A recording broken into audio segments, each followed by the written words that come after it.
Hello and welcome to another Java tutorial. In this tutorial, I'm going to continue our discussion on Java native interface, and I'm going to look at the interesting topic of how do we work with the inner classes that have native methods. So we know that in Java, a class can have inner classes, and those inner classes are allowed to have native methods. So there are generally two types of inner classes. One is nested inner class, and the nested inner class is associated with the instance of an object of a class. So it's associated with the state of an object, and therefore it can access all of the fields of that object, right?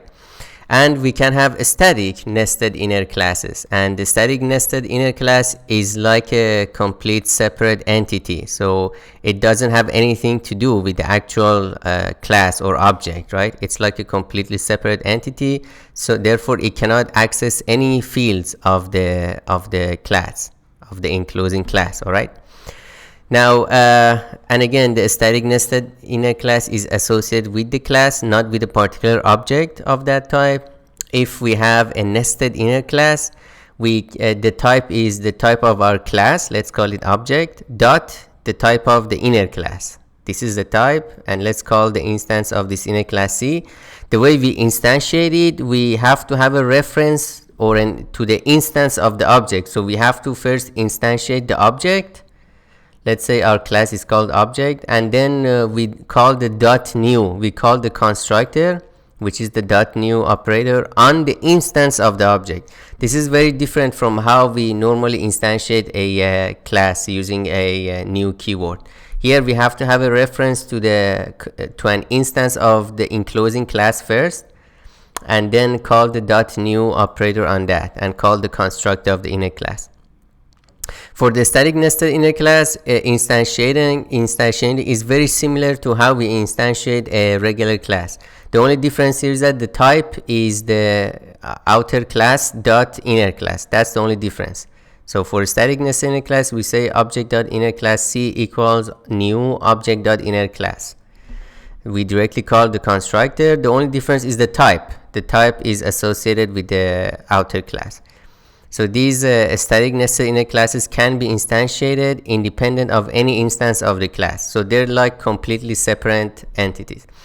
So whenever we have an inner class, whether it's a nested or a static nested inner class, the compiler creates separate class files for each of those classes. So the actual name of the inner class is $inner class, and the compiler creates a .class file which is associated with each one of these, and the name of each .class file is our class, the name of the inner class, right?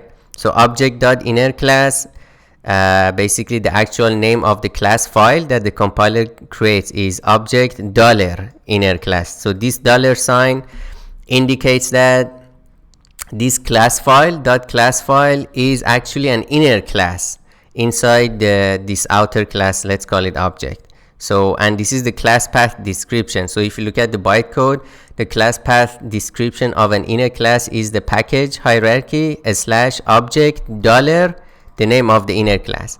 So the compiler creates separate .class files for each inner class, and they all have this $sign associated with them. Okay.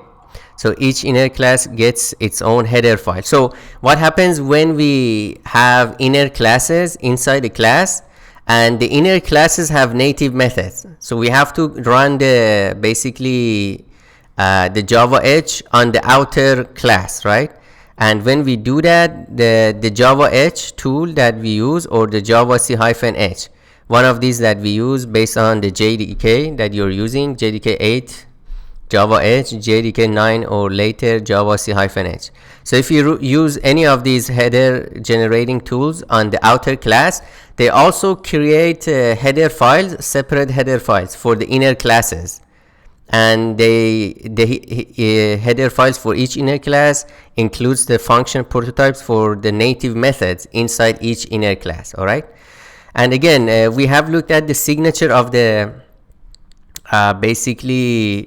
functions that inside the header files, which was Java_. This shows that this is a binding to a Java method, package name, hyphen underscore the class name underscore method name. But now we have inner classes. For each inner class, we know that the class path name is outer class dollar inner class and then underscore method name. But the Java H actually replaces this dollar sign with underscore 00024. So the actual signature when we run the Java H tool or Java-H2, the actual signature of the function, the prototype is the dollar sign is replaced by underscore 00024. All right. And then I can actually show you. So later in Eclipse, but let's go to the next slide. So basically the prototype or the actual name of the function, method name, the class name basically must have a dollar sign, because that dollar sign is the bytecode description, but we cannot have this dollar sign in C++, so it's replaced by underscore 00024. All right, so have this in mind. However, there are two other cases when we need to have some sort of description of the inner class. One is, again, if we just use it in the function name, the dollar sign is replaced by underscore 00024. But let's say this inner class is actually the parameter of a method inside another class. Then in the C++, the description is that the description of the parameter of this method, which is an inner class, is that the dollar is actually replaced by a slash. And we know that in the C++, in the JNI function, the slash is replaced by underscore. All right. So let's head to Eclipse, and so here I have created this person class. Before heading to Eclipse, let's quickly have a look at this person class. We already have looked at this before. It has a name and age. The constructor sets the name and age, but now I'm adding a book class, so a person can have a book associated with basically with the person, and different persons can have different books. And then I have a bag class. This bag class is a static class. It's a static inner class, which means this is not associated with the state of the object that we create from this person. It's associated with the class itself. So it's like a completely separate class, and the only difference with a completely separate class is that the type description is not bag, it's person.bag. But this is completely separate from this person class. Okay, so let's head to Eclipse. So I have this person, I put it inside this test22. So I have this person class, and if you look at the outline of this person class, it has a public name field, age, and then the person constructor, and it has two inner classes. One is a nested inner class, which is associated with the state of the class, right? The other one is bag, which is a static class, which means this bag is not going to be associated with the state of this person class. Now in this book class, I just have a field, a string title, and the constructor sets the title. But notice that I'm setting the title to name of the person plus apostrophe s, book equals the title that is passed to constructor. The reason is that we can access any fields of the enclosing class person in the inner class, but we cannot do that in a static inner class. All right. So in a static inner class, I cannot say, for example, name plus space plus this, because the compiler tells me cannot make a static reference to the non-static field name. So because this is a static class, it is associated with the class, and anything associated with the class has nothing to do with the instance fields. But if I have a static field, public static int phone number, let's say 111, then I can use this static parameter of the class inside the basically inside the static class. So this is a string, so maybe let's just add them or something. So add two integers. So as you can see, there is no compilation error, and I can access the static fields, static members of this person class in any static inner class. All right, so have this in mind. And then obviously the very first thing is that how do we instantiate this? How do we instantiate this inner class and static inner class in Java? So I have created this test inner class object, and I've created 3 methods. One is the test1, and in this test1, let's have a look at this. I create a person object, and then the book class was an inner class, right? It's a nested inner class, which means it is associated with the state of an object. So I have to have an object first and then call the .new book on this particular instance of the object. All right, and then if I do a sysout, it tells me that book's name equals War and Peace, and I already have overridden the toString method to just to give us the title, which has the name, which is an instance field. But then for the static inner class, we basically instantiated very similar to how we instantiate another class, any other regular class. So this is a static inner class. The only difference is that the type is not bag, it's person.bag, right? Because the bag is inside the person class. So what we need to do, the actual type changes to basically person.bag. And notice I say new person.bag, and this is basically invoking the constructor of the bag, which takes an integer, and then we can I overrode the toString method to say bag size equals size, and we see that it's 5. All right, so I hope this is clear. And obviously we cannot do basically the same thing with the instance or the nested inner class. So I cannot, so the type is still person.book for both static and non-static inner classes, but I cannot say new person.book War and Peace. I cannot do that, and the compiler gives me the error. So let's have a look at this compilation error. It says no enclosing instance of the type person is accessible. Must qualify the allocation with an enclosing instance of the type person. E.g., for example, x, which is an instance of the person, .new. So it says you have to use .new operator on an instance of the person, which is exactly what we did here. So we have to have an instance of the person first, and then use the .new operator and invoke the constructor of the inner class.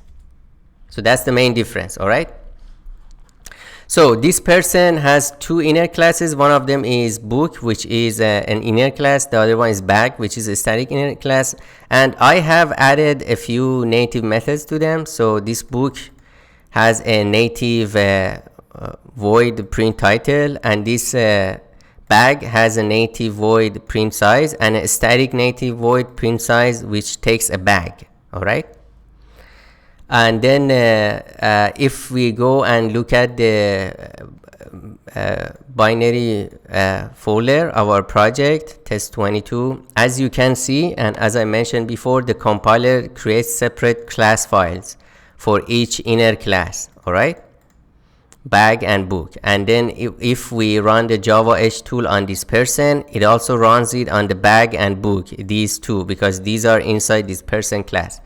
So let's go to the C++ perspective, and I'm going to select my person object, and notice that I don't have actually any native method inside the person itself, but I have native methods inside these inner classes.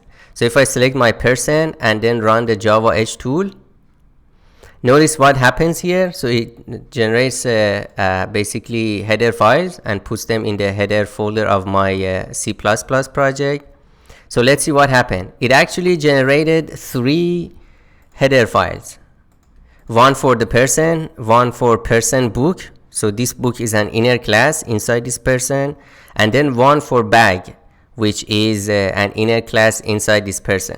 So if I look at the person, because person header doesn't have any function prototype because it didn't have any native method. But if I look at person book, it had one native method, which was print title. But the class description, so what do we expect to see for the class description? So Java underscore package name, which is test 22 underscore class name, which is person $book underscore method name, print title, right? But we said that the dollar gets replaced by underscore 00024. So this is the function name in C++. So if I copy and paste this, as you can see, it's a perfect match. So this dollar sign gets replaced by underscore 0024, 3 zeros underscore 00024. Okay, and then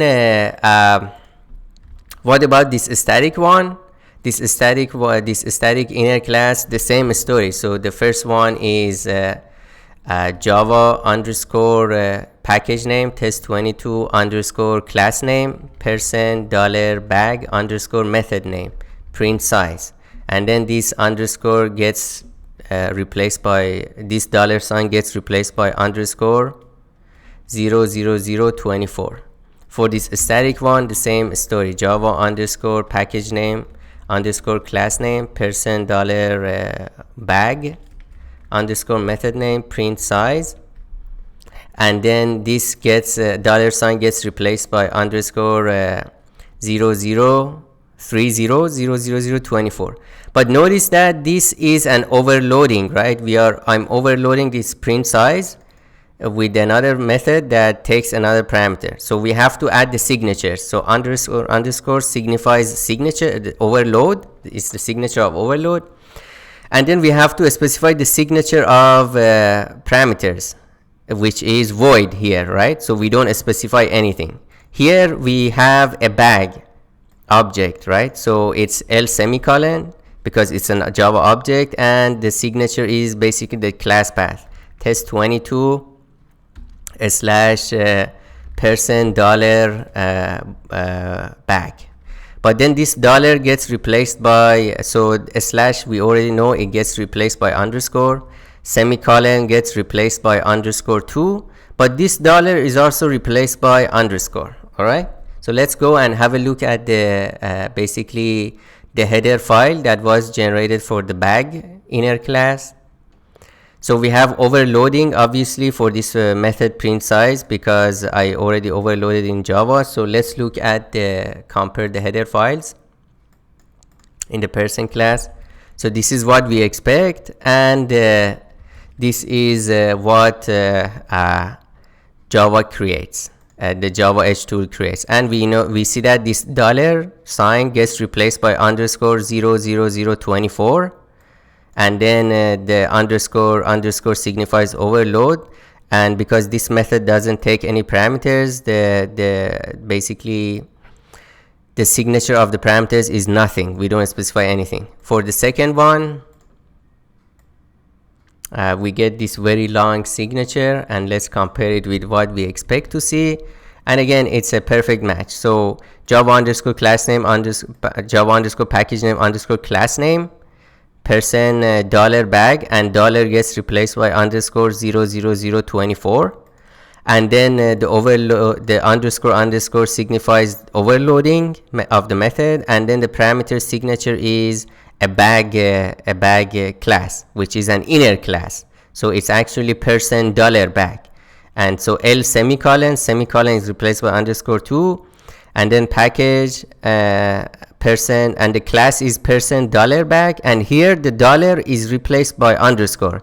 It's not replaced by underscore 00024. It's just replaced by underscore. All right, so it's only in the function name. When we get to the method name, it's only in this part that the dollar is replaced by underscore 00024. So if I go back to the Java perspective and look at the bytecode, for this class, let's look at the signature. So this is the inner class, this is the book, and as you can see, package name slash the outer class dollar inner class. All right, and it already says that there is an inner class going on, test22 slash person $book. All right, So this dollar is actually the signature of this class in bytecode, in the bytecode. Similarly, for the static class bag, as you can see, it's a package. It's package test22 slash person, the outer class dollar bag, and again this dollar signifies that this bag class is an inner class. Okay, so I hope this is clear for you. And then the next thing that we need to do is there are several things. How do we call these, and how do we actually create an instance of these inner classes in C++ and return them back to Java? So there are two things. And because we have already seen how to create instances of a class, for example this person in C++, we just call the constructor, and the constructor, if I click on the constructor of this person, for example, and look at the bytecode, it's the name, it's a method. So basically we get the method ID first of a constructor, and the name of the constructor is diamond bracket init. So it's init inside the diamond brackets. This is the name of the constructor. In this case, it doesn't